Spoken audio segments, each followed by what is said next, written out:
Donc deuxième présentation sur l'utilisation des lits en fermentation malolactique. Alors c'est l'utilisation des lits de malo. C'est quelque chose que vous connaissez déjà.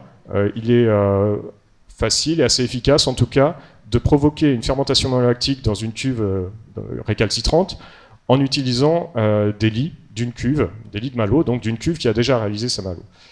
Donc ça marche bien. Et dans le cadre du projet Casdar le vin bio, ce que l'on s'est demandé, c'est s'il ne serait pas possible de conserver ces lits pour les utiliser en année N+1. Ça, c'est une pratique qui existe déjà en Champagne et ailleurs, où certaines cuves sont réfrigérées, des cuves qui ont fait la malo sont réfrigérées, donc mises à basse température pour pouvoir inoculer les malos de l'année suivante. Maintenant, réfrigérer toute une cuve, c'est quand même techniquement assez coûteux, donc on a voulu essayer des solutions plus simples. Ce que l'on a fait, c'est que l'on a tout simplement stocké dans des bidons de 5 à 10 litres des lits d'un millésime. On les a stockés à différentes températures, 4, 10 ou moins 20 degrés. Donc 4 degrés, 10 degrés, c'est dans un frigo.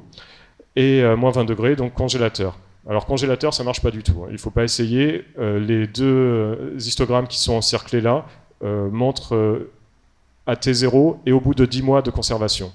Au bout de 10 mois de conservation, à moins 20 degrés, il n'y a plus aucune levure, aucune bactérie, pardon. Par contre, à 4 degrés ou 10 degrés, on a une très bonne survie.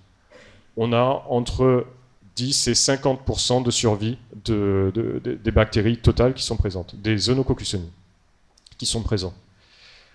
En termes de diversité des souches d'Œnococcusoni qui sont présentes du début à la fin, donc chaque couleur là représente une souche différente.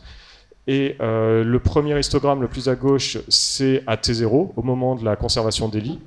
Et le dernier, celui avec le rose, là, c'est au bout de 10 mois de conservation. Ici, c'était à 10 degrés.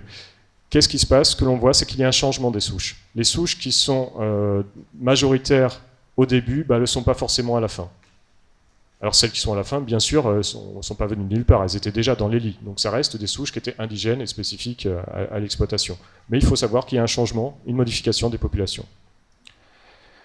Ensuite, on a testé ces lits, donc avec des essais malo de conservation donc, pendant 10 mois à 10 degrés. On a inoculé à 1%. Donc vous voyez ici les cinétiques de fermentation malolactique que l'on a obtenues. Et en rouge, ici en rouge, vous voyez la cinétique de fermentation malolactique, donc obtenue avec des lits, la dégradation d'acide malique s'est faite en une vingtaine de jours.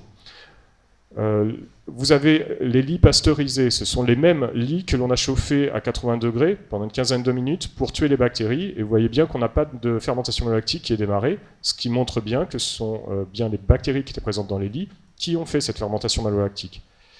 On avait également isolé une souche, on avait essayé de sélectionner une souche d'une des exploitations pour laquelle on avait récupéré ces lits, et cette souche, vous voyez que franchement on n'a pas réussi notre sélection parce qu'elle était vraiment mauvaise, elle n'arrive pas à faire la fermentation malolactique jusqu'au bout. Mais lorsque cette souche, on lui rajoute 1% de lits pasteurisés, de lits inactivés, eh bien elle fait la fermentation malolactique en verre, donc très rapidement aussi. Pourquoi? Parce qu'il y a deux effets avec les lits.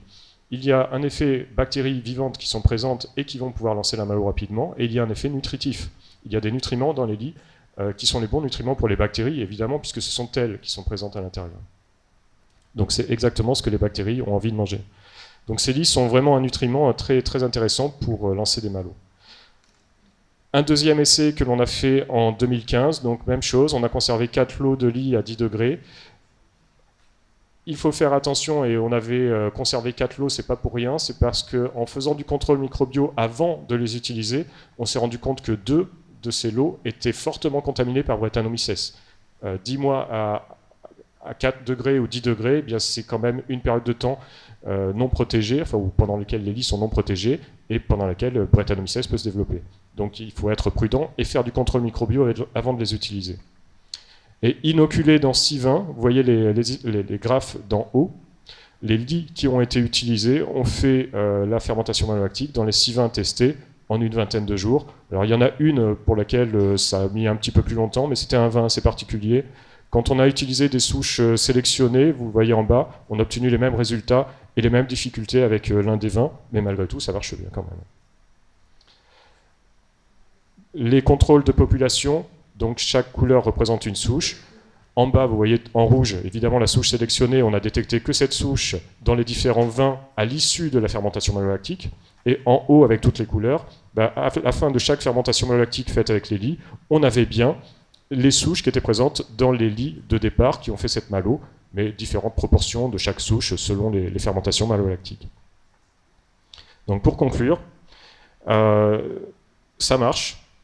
Maintenant, il faudrait quand même que l'on fasse un peu plus d'essais. On n'a pas eu sur seulement 2 millésimes, c'est trop court pour pouvoir valider totalement cette technique-là.